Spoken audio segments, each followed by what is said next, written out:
Thanks for watching NutriRebel Red Pill Edition, where we try to make integrative ideas great again. And in this case, we are going to be speaking of the misleaders in the area of dental health. And in particular, there's one guy's video online that I saw. His name is Mick the Vegan, and he tries to mislead us on the research of Dr. Weston Price of the Weston Price Foundation. You'll see. He's basically the first biological dentist of the modern era. Instead of just going into a dentist for 20 minutes to get teeth removed or something, this dentist will analyze the whole body, and he'll take a whole body approach. In the 1930s, a Canadian dentist, Weston A. Price, was considering the root cause of dental problems. No era in the long journey of mankind reveals in the skeletal remains such a terrible degeneration of teeth and bones as this brief modern period records. Yep. And these orthomolecular doctors, you should look them up. Pause the video and you can look this up and let me know what you think of these videos. Here's Mick the Vegan claims to debunk Weston Price Foundation. He claims to debunk it. You'll see his weak evidence. I cut his video up a little bit, but I left it intact to the point where you understand what he's saying. He's only concentrating on the teeth. This is crazy. Of course, he has his critics. One of them is Quackwatch is one of the reasons what kept me confused about health for a long time. I saw many modalities, especially orthomolecular. I didn't know which one was real or not, and I couldn't find practitioners in my area for my health concerns. Anyway, I just let it go. But Quackwatch is one of the reasons why I also was kept confused my whole life. Is Dr. Barrett from Quackwatch, who says, quote, while extolling health, talking about the native population, he ignored their short life expectancy and high rates of infant mortality, endemic disease, and malnutrition. Yeah, I'll buy that for $1 because they're probably getting paid millions.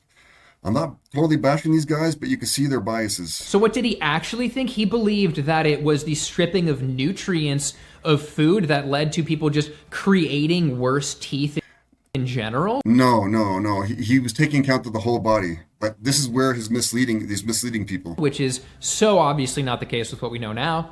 That's not true either, because epigenome is how your genes express over generations, okay?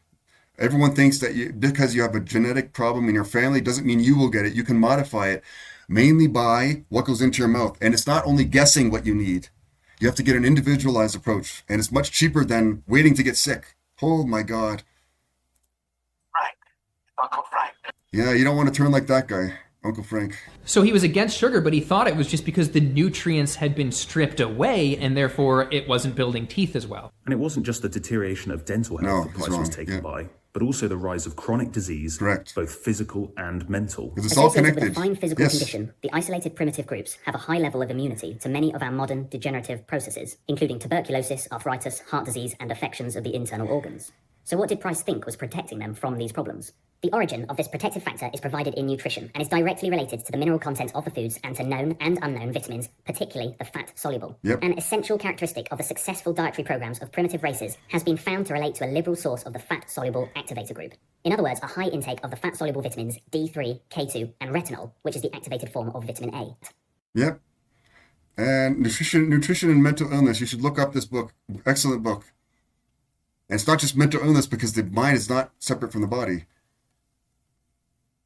It's just, anyway, in the book, Dr. Curzon and Losey found high copper and cadmium levels in the enamel of decayed teeth compared to that in healthy teeth. Extra zinc is the antidote to high copper and cadmium levels in the tissues of the body. And if you have, the gums may be red and protracted when there is zinc deficiency. Well, yeah, what's going to happen when your gums recede? You start to get increased chance of cavities below the gum line. You don't want that to happen. So anyway, now we're going to talk briefly about fluoride in the water supply. And it's not even fluoride. There's different forms, but look at this stuff. It's an industrial waste product that's in the water that you're drinking. Try to pronounce that. Yeah. Anyway, I'm not going to read all of this, but the main point is that water fluoridation is reductionist, meaning it separates the teeth from the body, just like psychiatrists and counselors separate the mind from the body. They're not separate. Just like, in the middle there, vitamin B12 is particularly beneficial for gums. But not only gums, your entire nervous system. How do you know if you have high or low B12 unless you get an estimation or a test, right? Vitamin C is also beneficial in gum health, but not only in the gums, it helps maintain your arteries and cardiovascular health. And remember, have you heard of scurvy that sailors used to get? Most of us have subclinical scurvy. We don't even know. And vitamins E and C work together because they recycle each other. There's so many other things like that. Fluoride excess, there's all kinds. You can read this, you can pause it and read it. But the main point is that fluoride, getting the wrong type of fluoride contributes to things like underactive thyroid, and the thyroid is connected to the adrenal glands. Adding calcium and magnesium to the intake reduces fluoride levels in the body. Why? Because it helps displace it, right? We're just like plants. We just don't get the way a botanist would treat a plant. We don't get that at a doctor's office. And these are all the things I estimate and test here, because they all work together. And we don't get that kind of help at doctor's offices.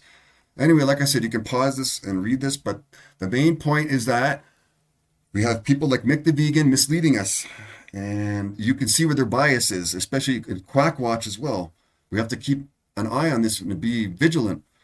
Anyway, if you like what I'm doing here, please like and subscribe.